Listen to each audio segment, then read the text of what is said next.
friendly hello, welcome to lovely Las Vegas for Coast to Coast Hoops with myself, Greg Hoops Peters, and now part of the VSiN Family Podcast.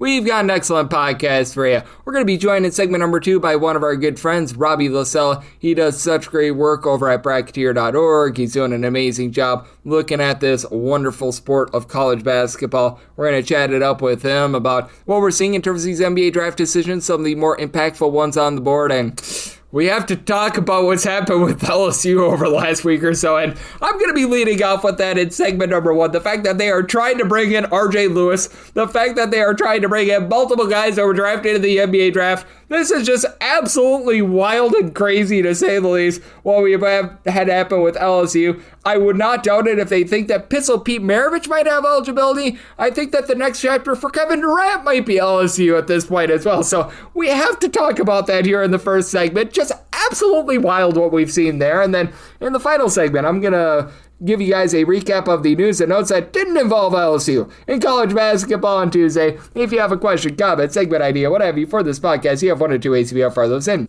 First one is my Twitter/X timeline at gunit_81. Keep in mind, letters CM, they mean does not matter, so as per usual, please do send these into the timeline, and the other way is find an Apple Podcast review. If you rate this podcast 5 stars, it's very much appreciated. From there, you're able to fire in whatever you'd like to hear on this podcast via that 5-star review. I beg with you, I plead with you, do send in these Twitter/X questions, but I had just done a spot on VSiN right around about like 5:15, 5:30 a.m. Pacific time, so I was just perusing the old Twitter/X feed, and an hour after I did that hit, I saw RJ Lewis returning to college at LSU. That was not on my bingo card. When you see On3 transfer portal graphics, you typically see at the bottom all the teams and everything like that. Some of these guys, they've got some interesting teams. Sometimes it's like non-Division I teams and everything like that. Typically, you don't see the Utah Jazz and the Boston Celtics on there. And that's what we've got for RJ Lewis. And, there's no mistaking about it. RJ Lewis, if they actually get him eligibility, that's going to be big for this team because he was a Big East Player of the Year 2 years ago. I have no idea why he stayed in the NBA draft because his stock was not very good and he would have made more money in college last year, but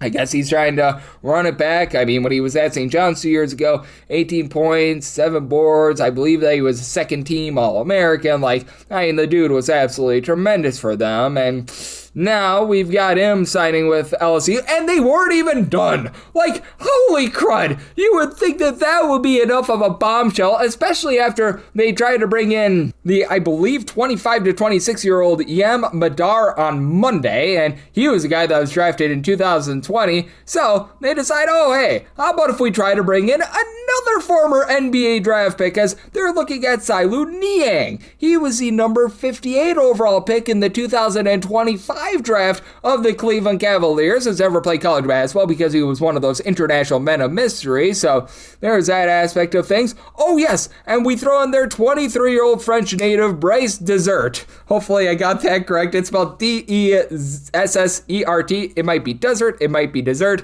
Either way, one of the yummiest players in all of college basketball. And he comes from Turkey, so you're getting some dessert with your Turkey. 7-footer. He was averaging 8.5 points per game, and he was playing for Anadolu Efes. That Efes, by the way, that's a very good beer out there in Turkey, but they're signing all these guys. You knew that they were going to go the international road, and for our good friend Bryce Dessert, he actually probably at 23 years old, I think he might be turning 24 for this upcoming year, probably can get him a year of eligibility. That I don't necessarily have too many qualms about, but we saw what happened with the Charles Bediako situation with Alabama last year, where he was playing in the G League, he decides to go back to college. We saw what happened with the Nanji situation over at Baylor as well. Yeah, I think that the 5-5 rule is going to be picking up a lot of steam here in the coming days and coming weeks now for LSU with all these guys, whether it be Madar, whether it be Niang, whether it be RJ Lewis. They're going to need to be able to get waivers for these guys. We will see what happens there, and it's something that I will be talking about in segment number 2 with Tommy Lastella. I know there have been quite a few LSU people that have come at me being like, oh, you just don't like Will Wade and everything like that. Trust me, I was very, very vocal about Baylor bringing in James Nanji. I thought that the Charles Bediako situation at Alabama was complete and utter garbage. If any of the 365, soon to be 366 Division I teams were attempting this, I'm going to call it tomfoolery. That's probably the most polite way of putting it. Every single one of them will be catching the vitriol of college basketball. And I am going to treat LSU the same way I would Stonehill, the same way that I would Duke, the same way that I would Wisconsin, Washington. You name off a Division I school, every school deserves to be treated the exact same. This is a mockery of college sports. These are guys that should not be given eligibility as collegiate athletics, but here we are. So, going to be very interesting to see what happens in the coming weeks. We're certainly going to talk about that with our good friend Tommy Lastella, and we're going to talk about the NBA draft decisions with him on the flip side right here on Coast to Coast Hoops with myself, Greg Peterson, now a part of the VSiN Family Podcast. Side edge this college basketball season? Well, VSiN experts use CBB Analytics, the most comprehensive college basketball analytics platform in the world. See injury impact, on and off data, clutch time performance metrics, first versus second half splits, and so much more. Utilize the promo code of VSiN, that is VSIN, to get $30 off and find your betting edge over at cbbanalytics.com. That is cbbanalytics, all one word.com. For anyone that is new to VSiN, well, I wish you a friendly hello. This is an attention to anyone that is new to VSiN because you're able to get some free stuff with our daily newsletter. It's a great way to catch up on everything that's happening in the sports betting world. It's delivered straight to your inbox every single morning. VSiN's newsletter offers picks, data, strategies for the day's betting menu, and so much more. Sign up for free today over at VSiN.com/newsletter. That's VSIN.com/newsletter, and start receiving your free newsletter tomorrow morning. That is VSIN.com/newsletter. Stay ahead of the game and bet smarter with VSiN. And we're back here in lovely Las Vegas for Coast to Coast Hoops with myself, Greg Peterson, now part of the VSiN Family Podcast. It's always great to be joined by this man, as Tommy Lastella does such an excellent job over at Bracketeer.org. Does a great job with our good friends Yvetta Aberman, along with Rocco Miller, and I know they're very hard at work getting set with all the scheduling that we're seeing for the upcoming college basketball season. They're following all the news and notes that we're getting in college basketball, all these draft decisions, and so much more. And Robbie, he's doing a great job holding it down in the great state of Florida. He also does a great job being able to cover the Florida Atlantic Owls as well. So you want to be taking a look for that work over at FAU_Owls_Nest on the old Twitter/X, and to follow Robbie's personal page. That is the letter R, his last name Lastella, Lastella, and then the word report all together. And Robbie, always a pleasure, my friend. Thank you.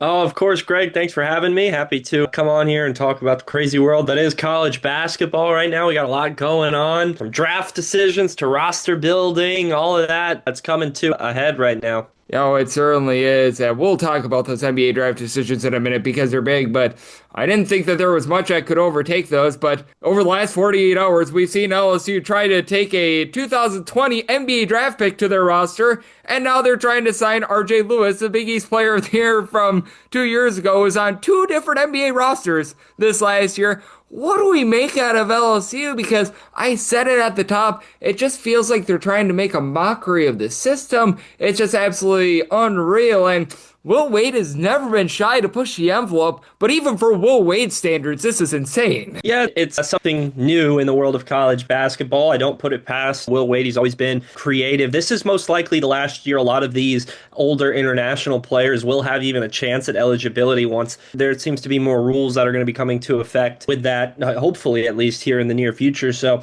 Will Wade, LSU, they're making the most out of their chance here. They didn't get as many guys maybe as they wanted in the first, round of big talent here in the transfer portal. So now they're going international, and you mentioned RJ Lewis, but it's also reported they're going after a 23-year-old player, Bryce Dessert, who played in Turkey last year. He's a 7-foot center that they just potentially grabbed as well. This is all per college basketball content on Twitter. They seem to have an LSU source here because they also reported that LSU is now after 22-year-old Italian native Sailu Nyang. He was the 58th overall draft pick of the Cleveland Cavs last year. So again, this is per college basketball content. on X. But LSU seems to be going all international based here, plus RJ Lewis. Listen, I think these international guys that they're reporting today have more of a chance of gaining eligibility, even if it's just a year, than RJ Lewis. RJ Lewis, not only has he declared, but he's been vocal about the monetary reasons and everything that goes into it. And all of that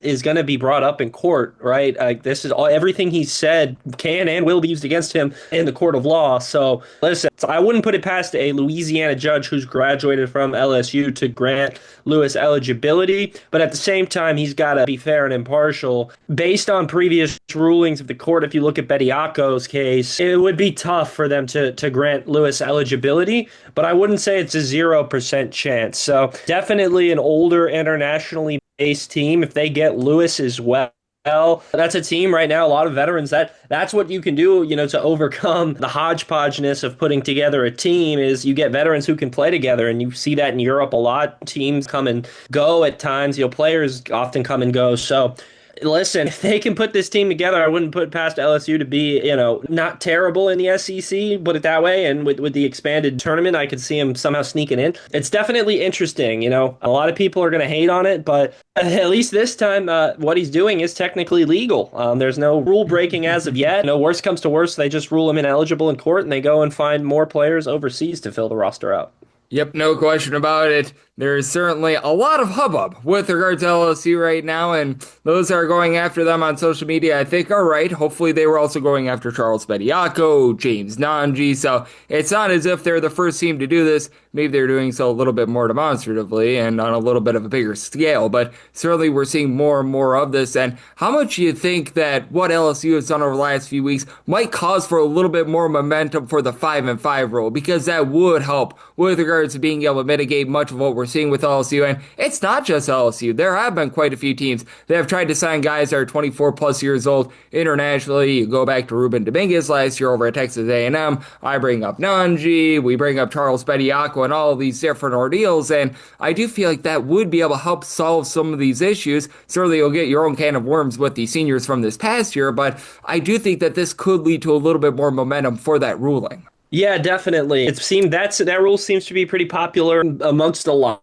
of coaches. I don't know if it's the majority. I don't know how many, but it definitely does seem like it has a lot of traction, even outside of the coaches, the general, executives of the NCAA. That seems to be something that is definitely going to get a push here. I do think it eventually gets passed and we see some type of ruling, whether it's 5-5 or something along those lines, to just smooth things out here. It's going to be tough to do because you do have a lot of international guys with different religious commitments or military commitments, or even here in the United States as well with that as well. So there's a lot of different things that are going to go into it. And then when there's exemptions made for one thing, exemptions are going to need to be made for others. And so it's going to be really tough to ratify it, but they're going to have to do it the best they can because it's a lot of hectic stuff. I don't think many people expected LSU to do this. Somebody had to try it, and they're trying it. There's nothing ruling them against it right now. And yeah, until they do something about it, that'll be the case. So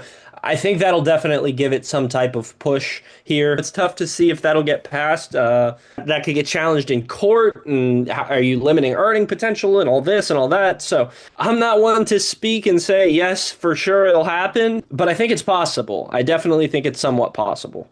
Yep, and that's going to be interesting to take a look at, and that would certainly lead to probably a lot of lawsuits, one that does pass through as well, because like I said, the seniors that already left, those are guys that might be wanting some eligibility. Looking at you, Tyler Nicholas. Robbie Lastella does such great work over at Bracketeer.org. He's joining me right here on Coast to Coast Hoops, and certainly there's a lot that's happening with LSU, but obviously a lot of NBA draft decisions as well. Morris Johnson declared that he is going to be staying in the draft. I felt like that one wasn't too much of a shocker, so that's one that's off the board. But how do you take a look at this year's NBA draft decisions? Because, ironically enough, I think that the SEC has so many massive ones, and I really think that the landscape of the SEC is going to be shaped over the next week or two because there's a lot to gain with Ruben Chenyulu over at Florida. Obviously, Vanderbilt and Arkansas have big decisions. Kentucky with Malachi Moreno, and it feels like the SEC has a lot riding on this this next week or so. Definitely. Kentucky as well. I think Kentucky, they could get their mini haul here that they've been waiting for if Moreno returns and they pair him up with Momcilovic as well. Get those two commitments here in the, I guess, commitments or recommitments, whatever you want to call it, bounce backs, I don't know.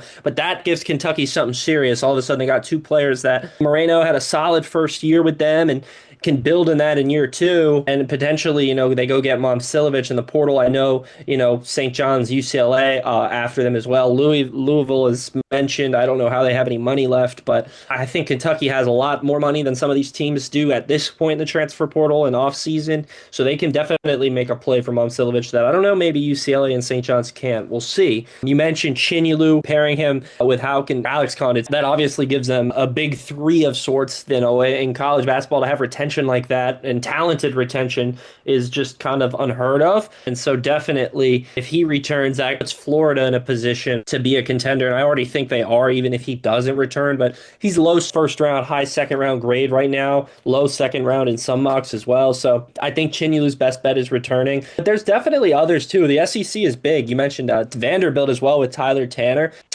Kyle Tucker was talking about this today on Twitter, and Vandy's got a lot of money to spend. The budget right now for a top tier point guard is $2.5 million. That's what Tucker was reporting, and Vanderbilt can definitely afford to pay that for Tyler Tanner, and I don't think he'll be able to get that in the NBA. If he gets a high first round guarantee, I think he should definitely go at that point, but we'll see. Amari Allen, Malik Thomas as well. Two guys as well. I think both could potentially see benefits returning to college. Malik, in my opinion, he would need to go like with an Oklahoma City Thunder type team. I don't know what the Spurs guard situation is, but a veteran team right now that definitely could give him a chance to develop. Allen as well, he mentioned he's a guy he feels he can be a 2010 guy in college. I don't know if he can do that in the NBA. Not yet, definitely. And so if he can do that, if he believes he can do that right away here in college, or go back to college and do that over going to the NBA and developing a little bit, that's definitely where he'll earn more money. And he did measure in at 6'5", which that doesn't do him any favors with the draft stock. So I definitely think Amari Allen's a guy who could benefit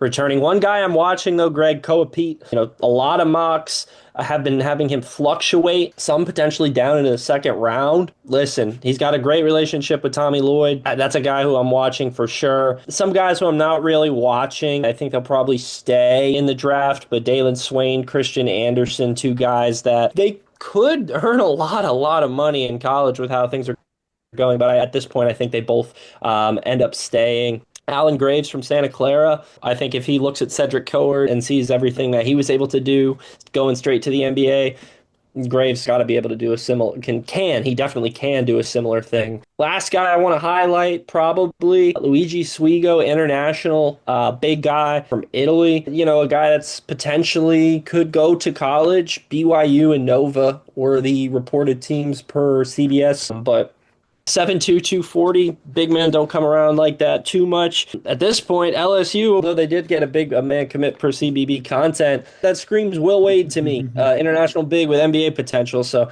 keep an eye out on that. There's definitely a lot of looming decisions. I think, like you mentioned, I think Chinyelu, Moreno are two big watches for the SEC that could go back and give two anchors to important teams for sure. Yep, and I'm so glad that you mentioned all of those, and allow me to throw this in here as well, because I do think that the team that could ascend closer to that number one ranking is Arizona. I don't know if they're quite on the level of Duke and Florida if Kobe returns, but I certainly think that they're a top 3, top 4 team. But I ultimately think the team with the most to gain/lose might be Vanderbilt, because I personally wasn't blown away by their offseason, and I feel like if Tyler Tanner is back, they could still be like that top 5, top 6 team in the SEC, but with the way that Tennessee is muscled up, with the way that Florida brings back so much, I think that Vanderbilt might be left in the dust a little bit if Tanner does not return.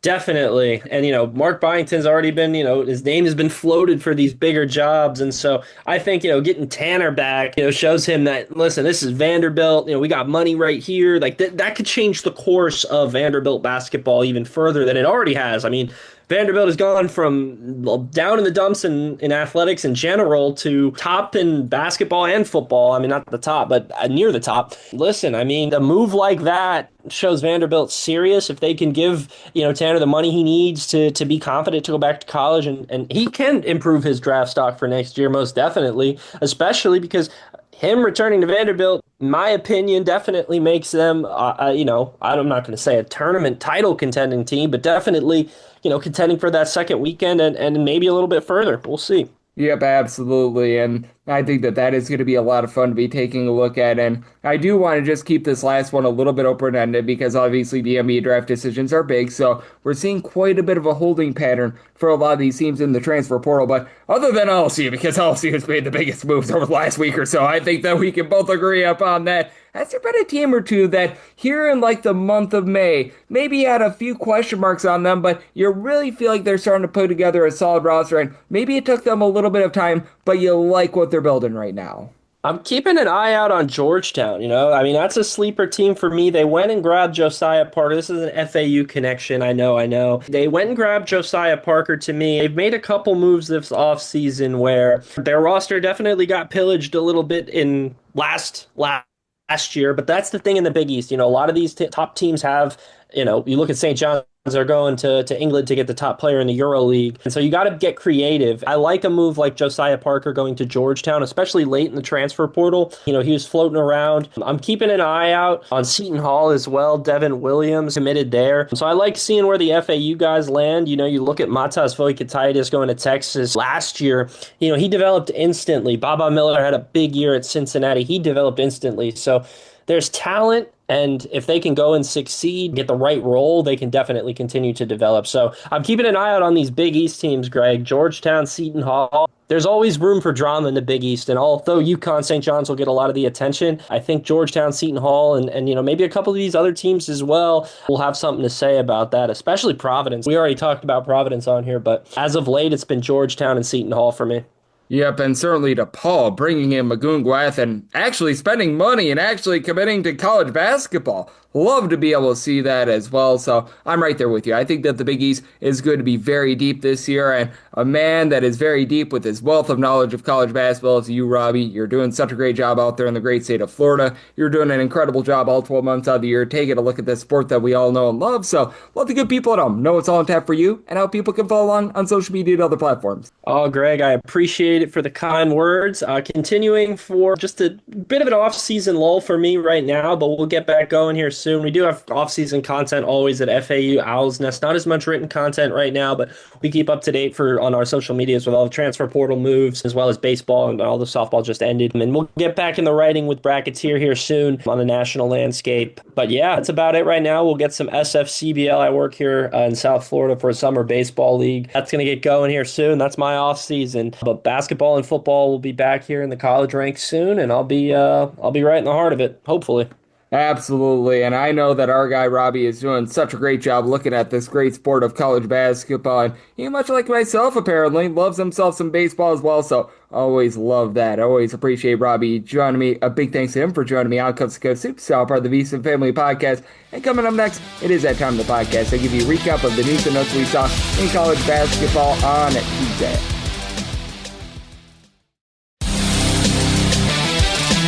And we're back here in lovely Las Vegas for Coast to Coast Hoops with myself, Greg Hoops Peters, and now part of the VSiN Family Podcast. It is always a pleasure to be joined by our good friend Tommy Lastella, who's doing such great work over at Bracketeer.org, looking at this great game that we all know and love of college basketball every single time he joins me. On such great insights, he did so once again today. So a big thanks to Robbie for joining me in the last segment. Now it is that time of the podcast. I give you a recap of the news and notes we saw in college basketball over the last 24 hours, and obviously we went through all the LSU stuff in the first two segments, so this is everything outside of LSU, but Adrame Diong. He last played over at San Jose State during the 2023-24 season. He played at the NAIA level, but I'm pretty sure that he was banged up over the last year or two. It appears as though he's going to be adding on over to New Mexico State, and he's a true 7-footer that was in his last season, give you about 5 points, 4.5 boards, block and a half per contest, and he very much fits what New Mexico State is looking to do. With New Mexico State over the last few seasons, they've been really looking to play rock-solid defense. They've been looking to be very stout and strong on the boards. He certainly is going to be able to help out with that.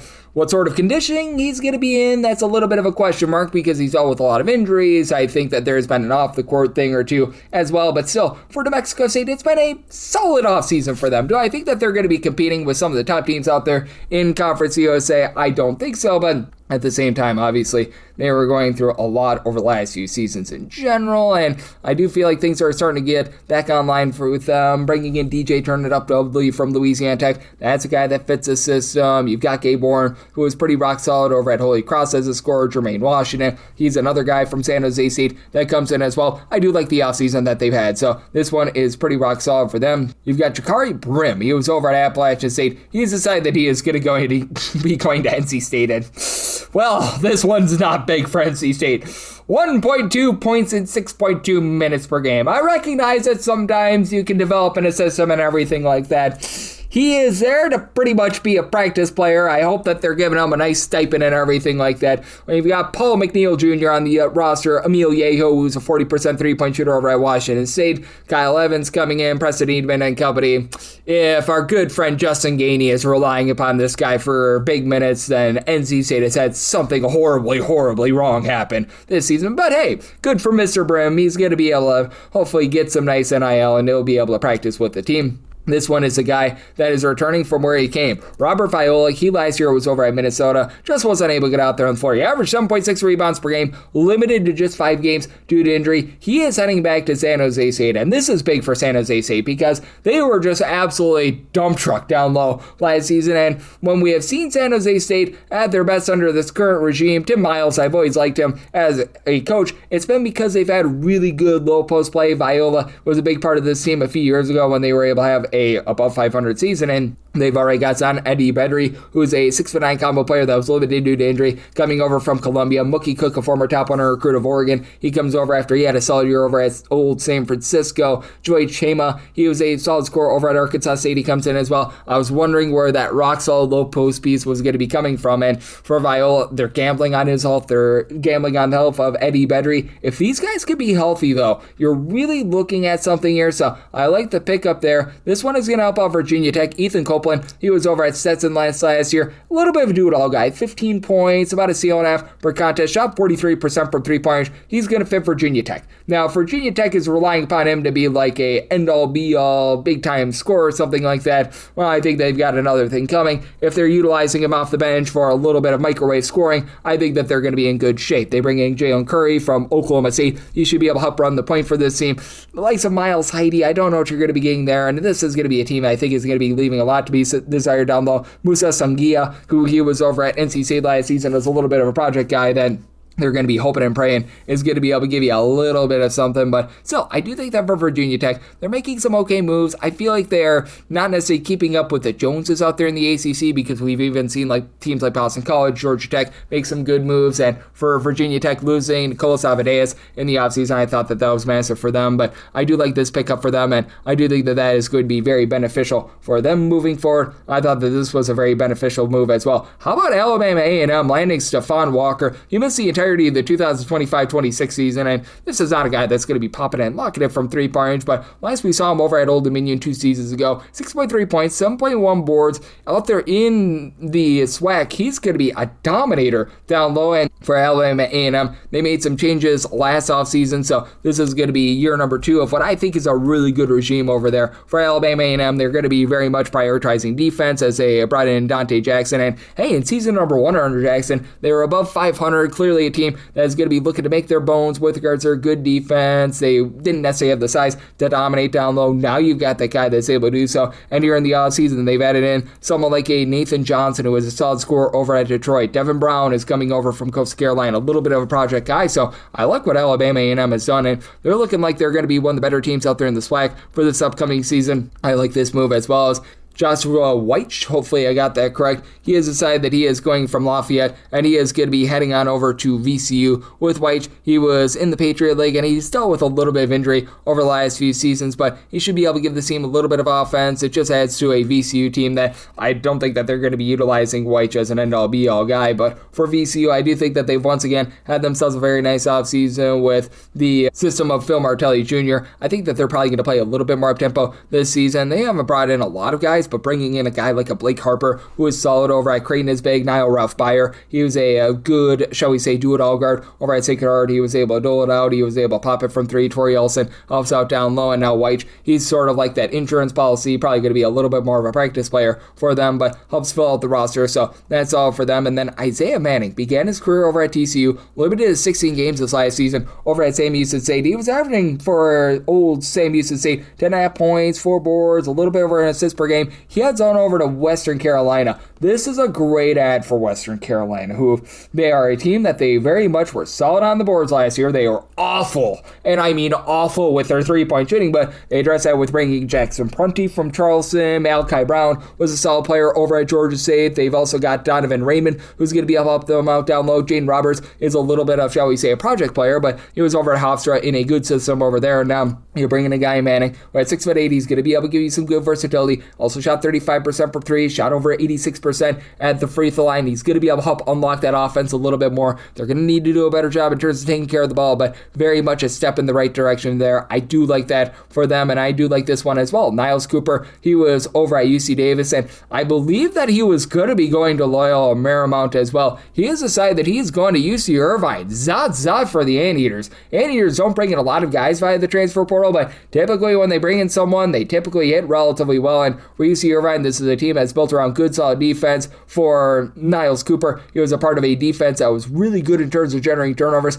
this last season, and for UC Irvine, this is like probably their second guy that they're bringing in from the Division I ranks. The other one, he's a big one, Olivier Rioux. He's the 7'9" gentleman that began his life out there in Canada. He was part of Florida this last season, so they've got a great job in terms of finding guys that just really fit the system. Cooper is a former top 150 recruit, and he's not going to give you anything from three-point range, but UC Irvine, they really don't shoot a lot of threes anyway. 12.5 points, 4.5 boards, pair of assists per contest. He was able to throw in there about a steal and a half per contest. He's going to be a rock-solid, versatile defender. He's going to be able to fit the system, so a great ad here for Zot, the UC Irvine Anteaters. And then you've got Bryce Baker. He was over at Charleston this last season. He's going to be a ride or dyer. He was over at Rider. Appeared in just 8 games this last season. He was dealing with injury, and last we saw him over at Winthrop, he was a pretty rock-solid scorer as well. And for Rider, man, they were just all sorts of brutal last season, and last we saw Baker for a full season during the 2024-25 season over at Winthrop, as I was alluding to. Shot 39% from three, 7.5 points per game.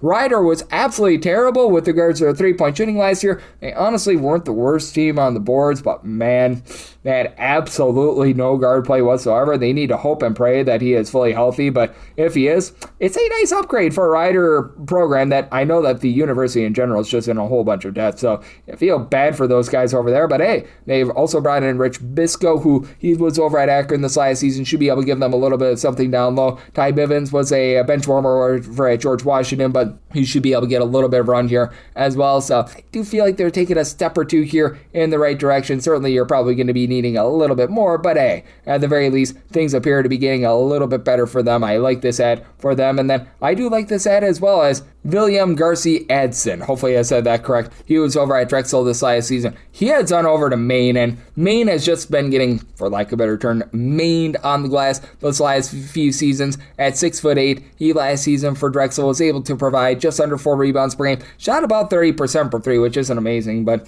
Maine's three-point shooting never really has been amazing, to say the least. This is a good ad for a program that, under Chris Markwood, they've always been able to do a solid job in terms of generating turnovers. Or a good, solid defensive team. They were just absolutely awful on offense this last season, and I don't think that he's going to give them a ton on offense, but you address that by bringing in DeAndre 3000 Williams from Holy Cross in the offseason. Olivier Faubert, he at 6'8", should be able to help out this team down low. Maine probably not going to have the same active hands in terms of generating turnovers that they have had in past seasons, but bringing in these guys that actually have some size, I think they look themselves in the mirror and they realize, oh, we probably do want to be doing a little bit of a better job on the glass because we're getting absolutely dump trucked there. They've certainly done a great job in terms of improving that, so I like that. And then Anthony Gauze, he was over at Charleston Southern this last season. He has decided that he is going to be going on over to Prairie View. He was limited to 1 game this last season due to injury. Last we saw him during the 2024-25 campaign. As a freshman, he was averaging about 4.5 points per game. Not a guy that's really going to give you a lot of three-point shooting. I would think that They're probably going to be looking at him for a little bit of facilitation. I don't know if this is the best fit with the Prairie View system because Charleston Southern was just absolutely dreadful in terms of generating turnovers. And Prairie View is based around generating turnovers, but they address that with bringing in Jalen Lee from Texas State, Sebastian Tidor. I like that ad from Portland State, even Jalen Wharton, who was over at Northern Illinois this last season. So if Gaz has a little bit of an insurance policy because he's never been able to stay out there on the floor, I think that that's going to help them out quite a bit. And hopefully this podcast is helping you out. If you do like what you're hearing from this fine podcast, Coast to Coast Hoops, you're able to subscribe wherever your podcasts, Apple Podcasts, Google Play, Spotify, Stitcher, and TuneIn. If you have a question, comment, segment idea, whatever for this podcast, you have one of two ways we offer those in. First one is my Twitter/X timeline at gunit_81. Keep in mind, Larry CM, they mean does not matter. So as per usual, please do send these into the timeline. The other way is find an Apple Podcast review. If you rate this podcast 5 stars, it's very much appreciated. And then from there, you're able to fire in whatever you'd like to hear on this podcast via that 5-star review. And a big thanks once again to our guy, Tommy Lastella, is doing great work over at Bracketeer.org. He joined me in the last segment, and I'm with you guys every single day on this podcast. Once we get back in season picks and analysis on every single game, every single day here in the offseason, we're looking at the news and notes of college basketball. And once we get these rosters set, I will give you guys a specialized conference preview edition for all 32 conferences. So I appreciate you tuning in today, and I'll be back with you once again tomorrow. Thank you.